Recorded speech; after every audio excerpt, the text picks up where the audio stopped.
Hello everyone and welcome to Hook, Line and Sinker, Andrew. Today the program is coming from a little known town in Tasmania called Mathina. Nick, you can almost hear the banjos playing, but we are here on a scorching hot summer day. You've brought your suitcase? Everything that's required for the adventure we're about to undertake is contained within this very bag. It's adventure, but lightweight.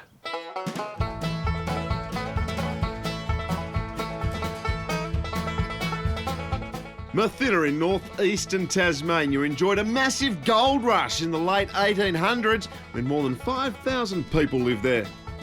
Now it's a little quieter and just down the road from the headwaters of the South Esk River.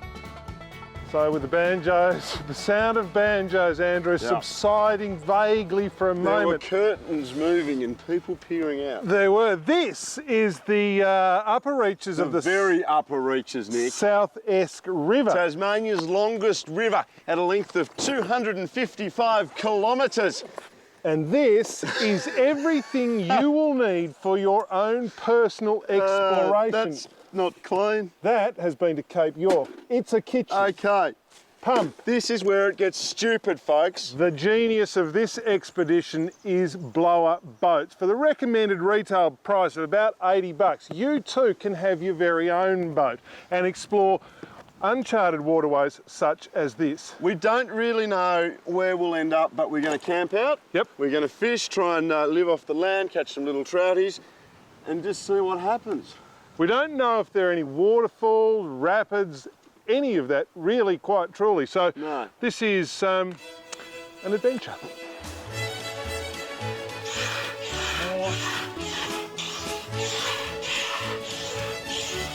That's it. Okay. Oh. No, no, no. 3 man. Don't get in it. Why? Dirt and stones and glass. Don't get in it. We're in pristine wilderness. There's bogans here. Oh yeah. All right, so with inflation done, we're about to get on the river, and we can't emphasise, Hardy, how important it is to pack light. No, that's right. Just take the bare essentials. We've cut it back. We could be out for a day and a half, and we've cut this back to bare bones for this particular trip, and obviously got to stow that fairly carefully.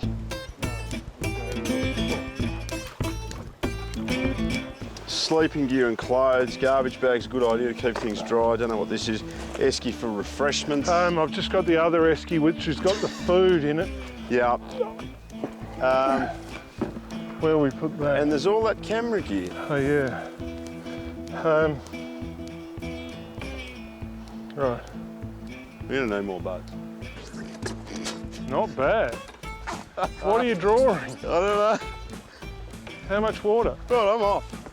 Well, rapids! Oh, this is so enjoyable. This is so enjoyable. I'm fishing. Only 253 kilometres to go. This is so enjoyable. Oh, I nearly lost my rod. All right. We're 500 metres into our 150. I'm not sure that it's possible.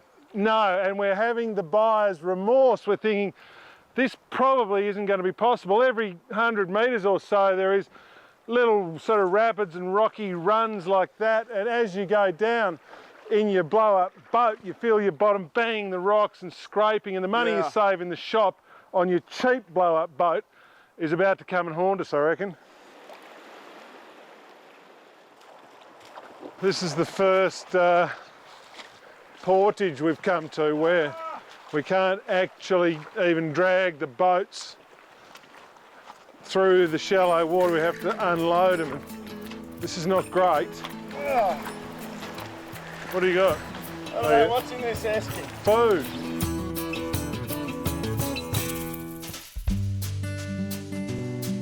So far on the show, we thought it was a good idea to raft down Tasmania's longest river in blow-up boats. And after several hours, we still hadn't covered any real distance, but everyone was happy. All right, Hardy. A lovely little nice fish. out of the southeast. This is a fishing show after all. Well, it is. It's not so much a camping show particularly, but that nice little brown trout. And we've actually changed our lures. We've gone for, the river seems to be getting a bit bigger. I'll turn around. Bigger and deeper and wider. And a bit slower. Yep, so we've gone for little bib lures, which work very well on river trout. Yeah. We're starting to get a few more little hits. It was funny, caught 2 fish in the first 5 casts yesterday. Just while we were warming up, and then it's been a little bit scarce since then. We haven't really been trying.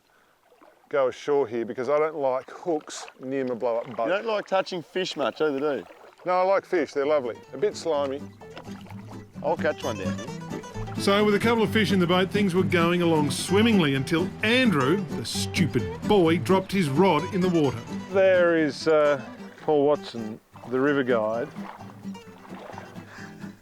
And you can see he is at 1 on the river. I reckon about... Oh.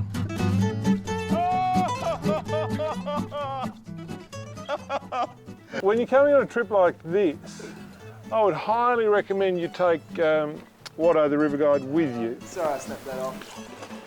He's apologising. You don't really understand. He's apologising to Andrew. The episode with the rod, as funny as it seemed at the time, was a sign of worse to come. It's approaching the time where we need to be looking for I don't want to know what goes on in that hut. that house dwelling thing. And we've struck, well, I personally have struck something of an issue. As you travel the river, you become bolder and bolder about the rapids you can shoot. Well, the river's becoming bigger, yeah, deeper, faster. In some places deeper. But this is my boat, and she's got some problems. The floor I got a rock. is gone. The floor's out of it. There's no buoyancy. There are 4 buoyancy chambers in a boat That water, like though, it's not. Is it leaking? Oh, I don't know. Probably. But yeah, somewhere in there. Like There's the hole there. So we've got a hole here, here, possibly there. The other problem, it's getting darker by the second. Not because it's getting later by the second. There would seem to be rather large storm clouds rolling in, and we're not particularly well prepared for rain. No. So, fingers crossed it doesn't rain.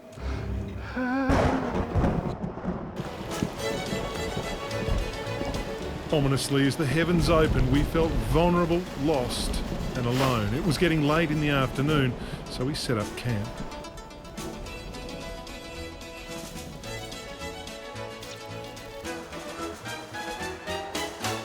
Yeah, the age-old question of what do you eat when you go camping, and on a fishing trip like this you would expect that you'd be eating fish, trout, whatever.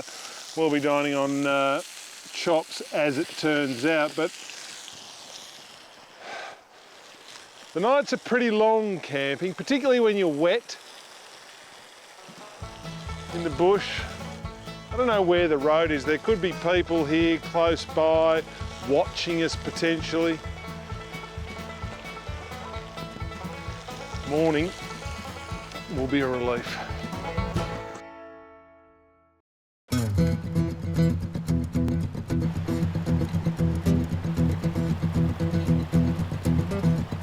Back to the wilderness now, and after having survived the night, we were back on the water for day 2, hopeful that the river might widen and we can make some real progress.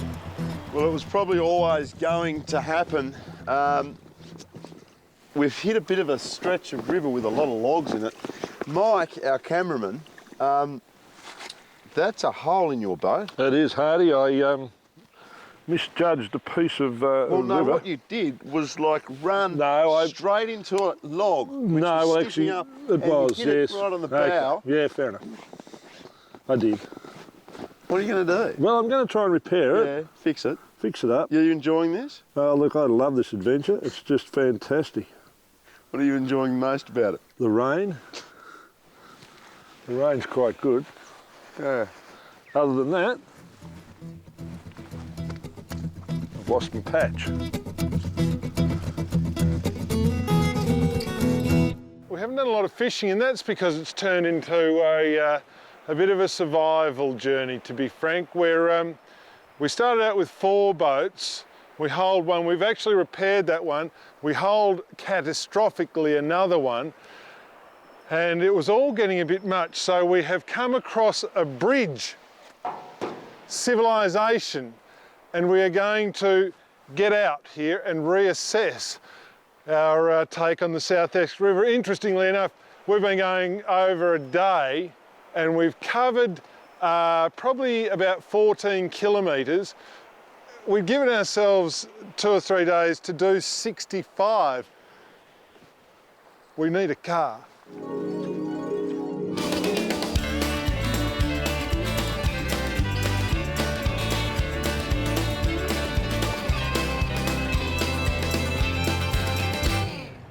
All right, well, we hitchhiked back from near Mathina. Yeah. It was interesting. We survived. Can't recommend it, No. but thanks to the people who picked us up, it was good. Yeah. Now, because this is a fishing show, we thought we'd have to show you a fish. This is the lower reaches of the South Esk River, around about 230 kilometres from where we just were. That is an engine. Yes, it is. And this is an entirely more satisfactory way of exploring the South Esk River. Yes. Go to somewhere where there's waters, no rocks and trees, and fish. Let's go. Let's catch one.